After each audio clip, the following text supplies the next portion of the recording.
Vous l'avez sans doute vu passer sur les réseaux sociaux. Hier, Stromae a créé l'événement à la fin du JT de 20h sur TF1. À la dernière question de l'interview, il a répondu en chanson, dévoilant ainsi L'Enfer, un nouveau titre de son futur album. Une mise en scène et un coup marketing salué sur la toile. Mais l'artiste bruxellois n'en est pas à son coup d'essai. Est-ce que la musique vous a aidé à vous en libérer ? Je suis pas tout seul à être tout seul. Ça fait déjà ça de moins dans la tête. Une interview qui semble classique jusqu'à ce que l'artiste se mette à chanter son nouveau single, Enfer. Un coup de com' réussi pour Stromae qui venait seulement de réapparaître en octobre dernier, après 6 ans d'absence. L'occasion de revenir sur sa stratégie de communication. On est en 2009, l'année des nouvelles résolutions, on commence à composer des nouveaux trucs, on part dans des nouvelles vibes. Alors voilà, moi j'ai décidé de donner un petit cours. En 2009, il commence les leçons sur YouTube. La première est sobrement réalisée, mais très vite, il voit les choses en grand, notamment avec Tous les mêmes, où il se retrouve à Venise sur une gondole, ou encore la leçon du titre Ta fête, dans laquelle il s'est accompagné des joueurs de foot de l'équipe nationale. Ma façon de vous soutenir, en fait, c'était de faire en sorte que Ta fête soit un peu l'hymne des diables, quoi. Mais le coup de maître dont tout le monde se rappelle, c'est le clip formidable.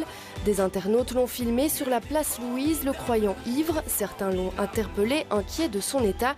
Mais il continue le jeu en se rendant dans l'émission française Ce soir ou jamais, toujours l'air sous, pour chanter la chanson. Hé, tu t'es regardé, tu te crois beau parce que tu t'es marié. Mais c'est qu'un anneau, mec, t'emballe pas. Ce n'est que quelques jours plus tard que le public a su la vérité.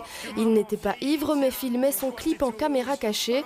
Aujourd'hui, la vidéo compte près de 288 millions de vues. Il y a un super soutien en francophonie, en Belgique, même en Hollande, c'est vrai. Et puis ça démarre dans plein d'autres pays. Et même s'il a arrêté la musique pendant plusieurs années, le soutien de ses fans venant de partout reste bien présent. Sa stratégie de communication est au sommet, de quoi remplir les salles de sa prochaine tournée et assurer la sortie de son album Multitude pour début mars. Et au-delà du coup marketing, c'était aussi un moment de télévision assez fort avec un Stromae émouvant. Pierre Baudot, bonsoir. Vous êtes notre journaliste spécialiste musique. Comment avez-vous trouvé la performance de Stromae ? Alors la performance de Stromae a évolué à partir du début du morceau. Il y avait un petit côté malaisant, je vous l'avoue, au début quand on l'a regardé. En pleine interview, il répond à une question en entamant une chanson interprétée assis, face caméra, on ne s'y attend pas du tout. Et puis rapidement, on est emporté par cette musique, par ces paroles fortes, l'interprétation. Il se révèle poignant dans son interprétation. On dirait même que c'est un instant de vérité. Alors dans l'enfer, il évoque les pensées suicidaires. On le sait, Stromae a mis du temps pour revenir. Certains se disaient même qu'il ne reviendrait plus. Tant la tournée Racine Carrée, qui s'est terminée fin 2015, avait été difficile. On a évoqué un long burn-out. Mais on peut le dire hier, Stromae est vraiment de retour et il a chanté vrai. Et avec le titre donc Enfer et le titre Santé qu'on a pu découvrir il y a quelques semaines, est-ce qu'on peut deviner un peu où va Stromae pour son album ? Oui, je pense. L'album il s'intitulera Multitude. Et cela évoque toutes les influences de Stromae bien au-delà de la musique. Alors en effet, à l'aune de Santé et maintenant de l'Enfer, on se dit que on retrouve la patte Stromae. Ce qui est impressionnant, je pense, c'est qu'il continue à écrire des chansons fortes, des hymnes en fait, qui s'adressent à tous les publics.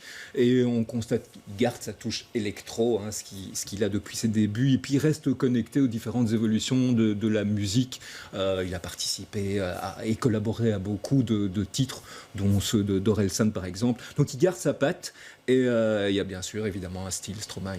Et l'album, on se doute, est évidemment très attendu par les fans cette année. Est-ce qu'on en sait un peu plus sur la date de sortie, par exemple ? Alors, la date de sortie, elle est officielle. Camille, ce sera donc le 3e album de Stromae, Multitude. Il est annoncé pour le 4 mars. Alors, rayon concert, il y aura une date avant-première. Ça se passera au Palais 12 le 22 février. Mais ça, c'est déjà archi complet. Stromae est aussi annoncé à la Werther Boutique. Ça sera le 19 juin. Alors, pour la grande tournée, ce sera 2023. Et les dates à Bruxelles sont annoncées. Ça se passera aussi au Palais 12, ce sera le 15, le 16 et le 17 mars 2023, Camille. Eh bien, merci beaucoup Pierre pour toutes ces explications en plateau.